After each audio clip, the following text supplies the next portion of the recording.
Mitra TV அன்பர்களுக்கு அடியேன் அவினாசி ஜோதிலிங்கத்தின் அன்பான வணக்கம். ஸ்ரீ வாராகி ஜோதிடத்திலிருந்து உங்களை எல்லாம் இந்த நல்லதொரு நாளிலே பொழுதிலே சந்திப்பதில் மற்றற்ற மகிழ்ச்சி. சிறப்பான ஒரு விஷயத்தை பேசுவதற்காக வந்திருக்கிறோம். ஆமாங்க, திருப்பம் தரும் திருக்கொள்ளிக்காடு சனீஸ்வர பகவான் ரொம்ப வெரி பவர்ஃபுல், ரொம்ப பிரமாதமான ஒரு கர்மாவை நீக்கக்கூடிய ஒரு அற்புதமான ஆலயம், மேற்கு பார்த்த சிவாலயம் திருக்கொள்ளிக்காடு. அக்னிபுரீஸ்வரர் அம்பாள் பேரு பஞ்சினும் மெல்லிடையாள், இன்னொரு பேர் அம்பாளுக்கு மிருதுபாத நாயகி. திருக்கொள்ளிக்காடார் சிவன், இப்படி எல்லாம் பல்வேறு பேர்கள்ல விளங்கக்கூடிய திருத்துறைப்பூண்டிக்கு பக்கத்துல கச்சனம் அப்படிங்கிற ஊருக்கு பக்கத்துல திருத்துறைப்பூண்டி, கச்சனம், திருக்கொள்ளிக்காடு.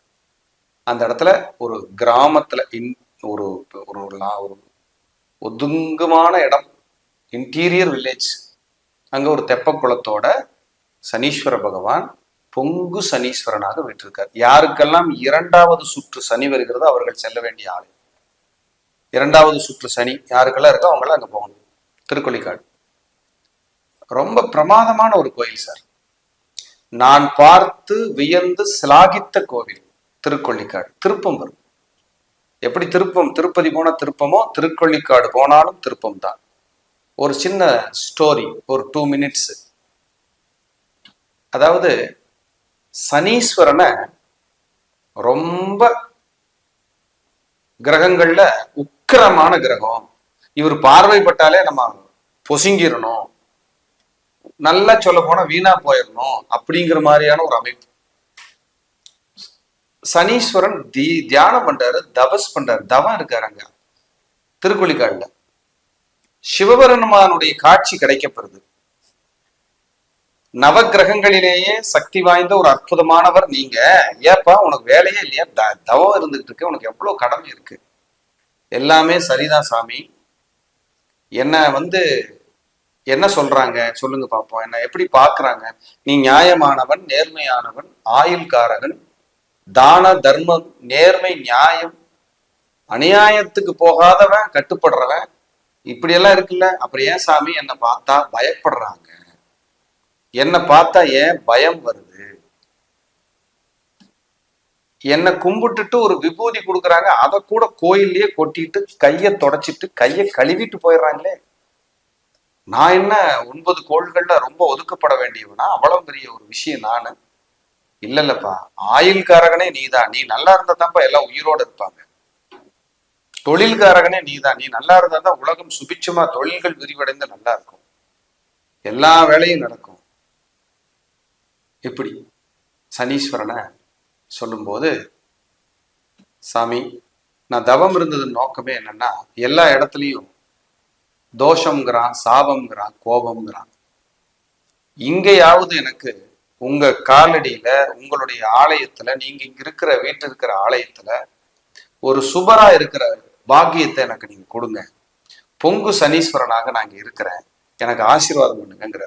சிவனும் மனம் முருகி வந்து அவர் கையில் இருக்கிற அந்த வில்லம்பு இதெல்லாம் வாங்கி இப்படி ஓரமா வச்சுட்டு, ஏற்கலப்ப, தாமரை வடிவம், ஊருகஸ்தம், அபயகஸ்தம், இதோட உனக்கு ஒரு விமோச்சனம் கொடுக்குறேன்னு அங்க சாட்சாத் மகாலட்சுமி போல செல்வத்தை வாரி வழங்கக்கூடிய, இழந்ததை கொடுக்கக்கூடிய, தோஷங்களை நீக்கக்கூடிய, அவருடைய பார்வைப்பட்டால் கூட யாருக்கும் தோஷம் இல்லாத வகையில் அவருடைய பிரசாதங்களை பூரா நீங்க எடுத்துட்டு போலாம் அப்படிங்கிற மாதிரியான ஒரு அமைப்புல அமைந்த கோயில் தான் திருக்கொள்ளிக்காடு.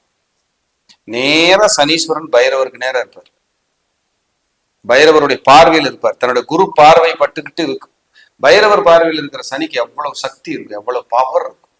அந்த மாதிரி அமைப்பாங்க. பா வடிவுல நவகிரகங்கள் உட்கார்ந்துருக்கும். பா வடிவுல அவங்களும் தியானத்தில் இருக்காங்க. இப்போ நவகிரக தோஷம் நீங்க இருக்கு அந்த கோயில் போலாம், சனி தோஷம் நீங்க இருக்கும் அந்த கோயில் போலாம். யாரெல்லாம் நான் இழந்துட்டேன், மறுபடியும் நான் மேல வரணும், டெவலப் ஆகணும், எனக்கு ஏதாவது ஒரு விமோச்சனம் கிடைக்கணும் நீங்க நினைச்சா, விருப்பப்பட்டா, திருப்பம் வரணும்னு நினைச்சா திருக்கொள்ளிக்காடு தான். நம்பி போயிட்டு வரலாம். இதுல குறிப்பா யாரெல்லாம் போலாம் சார்னா மகரம், கும்பம், ராசி லக்னம், பூசம், உத்திரட்டாதி, அனுசம் நட்சத்திர அன்பர்கள், துலா லக்ன ராசி அன்பர்கள், மேச லக்ன ராசி அன்பர்கள், இவங்க எல்லாம் போலாம். 12 ராசியும் 27 நட்சத்திரமும் போலாம், அதனால தப்பு இல்லை. இவங்களுக்கு கூடுதல் முக்கியத்துவம், அவ்வளவுதான். ஏன்னா இவங்க சனியோட இன்ஃபுளுன்ஸ்ல வந்துருவாங்க எப்படியாவது. இவங்க எல்லாம் போயிட்டு வரலாம். 7.5 சனி, கண்டகச்சனி, அர்த்தாஷ்டம சனி, அஷ்டம சனி, சனி திசை, சனி புத்தி, சனி அந்தரம், இவங்களும் போலாம். 8ஆம் தேதி பிறந்தவங்க, 17ஆம் தேதி பிறந்தவங்க, 26ஆம் தேதி பிறந்தவங்க, இவங்களும் போலாம். இவங்களும் சனி ஆதிக்கம் தான். 8 மணிக்கு பிறந்தவங்க இவங்களும் போலாம். சனிக்கிழமை பிறந்த இவங்களும் போலாம். இப்படி எல்லாம் அந்த சனீஸ்வரனுக்கு நீங்க போய் வழிபாடு பண்ணிட்டு வரும்போது 27 நல்லெண்ணெய் தீபம் போடணும். சனிக்கிழமை அங்க இருக்கணும். பிரார்த்தனை ஆழமா வச்சுக்கணும். பண்ணும்போது அந்த சாட்சாத் சனீஸ்வரனுடைய ஆசீர்வாதம் செல்வ கடாட்சமா கிடைக்குது சார். இழந்ததை கொடுக்குறாரு சார். போயிட்டு வாங்க, நல்லது நடக்கட்டும். ஆயுள் தோஷம் நீங்கட்டும், தொழில் வருமானம் பெருகட்டும், இழந்ததை மீட்டு தரட்டும், அரசியல், அரசாங்க பதவி, பட்டம், புகழ், பெயர், அந்தஸ்து, கௌரவம், செல்வம், செல்வாக்கு அனைத்தையும் கொடுக்கட்டும்.